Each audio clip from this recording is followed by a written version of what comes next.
When I was 20 years old, me and my oldest brother was headed to my other brother's house, who was 1 year older than me at the time. When we pulled up, it was like 4 or 5 police cars outside. We're not thinking nothing of it because we just got off work. And the police officer asked me to show him my ID and have a seat on the curb. As you can imagine, I was 20 years old, so I was obviously like, for what? And he tells my friend that, he fits a description of somebody who committed a crime in the neighborhood earlier. I had braids at the time, so I understood I was being racially profiled. I tried to keep my cool, but I can't lie. I got a little loud, because I was frustrated. And all I could remember was the officer telling my homeboy, you need to tell your buddy to shut up before he goes to jail. And I got thinking to myself, I just got off work. I'm coming to see my brother. And I could go to jail? Fast forward to the day. Every single black male and every single black female is one traffic stop away from being a hashtag on Instagram. At least once a week, somebody's getting killed unjustly in the black community, while the white community yells, they should have cooperated with the police. How ignorant is that? How ignorant is that a young lady by the name of Sandra Bland in Waller County, Texas, can get pulled over for an illegal traffic change, and then she ends up dead in 3 days? Now they say she committed suicide. I wasn't there. I'm not saying she didn't die by hanging, but what I am saying is I don't believe she hung herself. And I think it's ignorant for them to think that we're going to keep accepting this without demanding answers, demanding justice. Over the last 2 years, I say since the killing of Trayvon Martin, the game has changed. Black people right now are making a lot of noise. In Columbia, South Carolina over the weekend, them brothers from the new Black Panther Party gave them KKK cats the business. Gave them the business. All right? See, the game changes white supremacists when you're on the internet and you can say what you want to say, behind the computer. But it's a whole different ball game when we're in your face and you don't say it. Now you act like you all cool, calm, and collected. Now you act like, hey, I'm not really racist. This is my heritage. No more will we put up with our young women and our young men dying in the streets at the hands of these race soldiers called police officers. As I think back now, as a almost 30-year-old young man, I could have landed in jail. I could have landed in jail because I was just frustrated with the officer harassing me. Now I'm gonna give you a little scenario. Let's just say he would have threw me in jail for, disorderly conduct or whatever. I go to jail. I'm not a criminal, but all of a sudden I'm around criminals.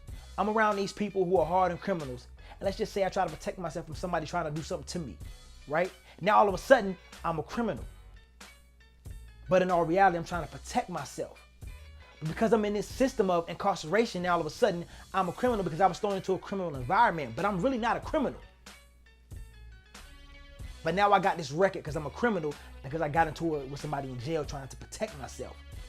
All because I'm coming home from work, went to go see a brother of mine.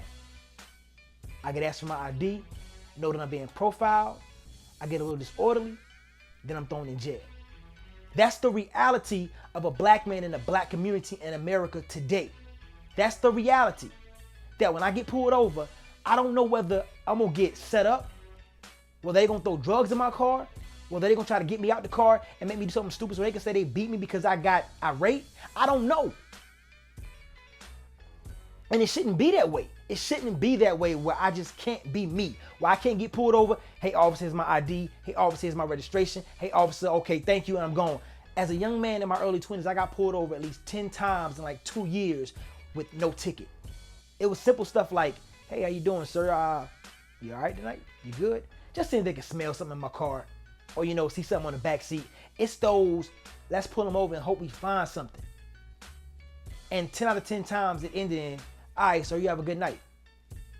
Now, what am I supposed to do when I know I'm being profiled over and over and over again? On the 11th time I get profiled, I'm probably going to say, come on, man, what you want? That's the night I get beat. That's the night I get dragged to the jail. That's that night.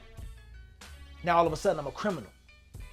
People just ignore the other 10 times I got pulled over and nothing happened. See, this young lady, she was going to Texas to get a new job at her alma mater. But now she's deceased. Now she's dead.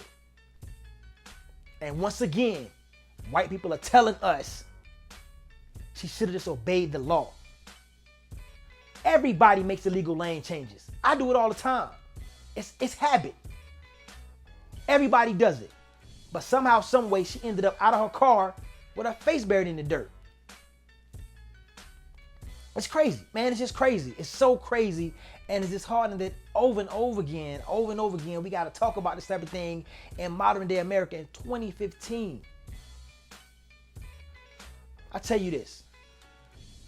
White people are so quick to say when something's not racist, but they're never quick to say when something is. This is all about race. This discrimination is 100% about race. It's 100% about race. White males don't go through the same thing. A white man will beat the police officer down, and the officer will go through every type of restraint to not shoot this man, because technically it's what you're trained to do. Do not discharge a weapon. But with the black man, if I punch the cop, he shoots me. If I push the cop, he shoots me. If I take off running, he shoots me. If I hit the gas on my car, he shoots me. Right? Everything is illegal for the black man. Everything is illegal. Anything we do is considered deadly force. Anything we do. Anything. If I take off running, I get shot in my back. And he'll plant a taser by my foot instead I try to go for his taser. See? This is the craziness we go through. This is the craziness we go through. It just gotta stop, man. It gotta stop. It gotta stop. It has to stop. It has to stop today. Today. I'm gonna do everything in my power to make as much noise. To make so much noise where people get so tired of hearing my voice, they say we gotta make a change. And I won't stop until a change happens. I just won't stop. If you don't do nothing else, please hit the like button and subscribe. I'm just a kid from Raleigh, y'all. Real talk.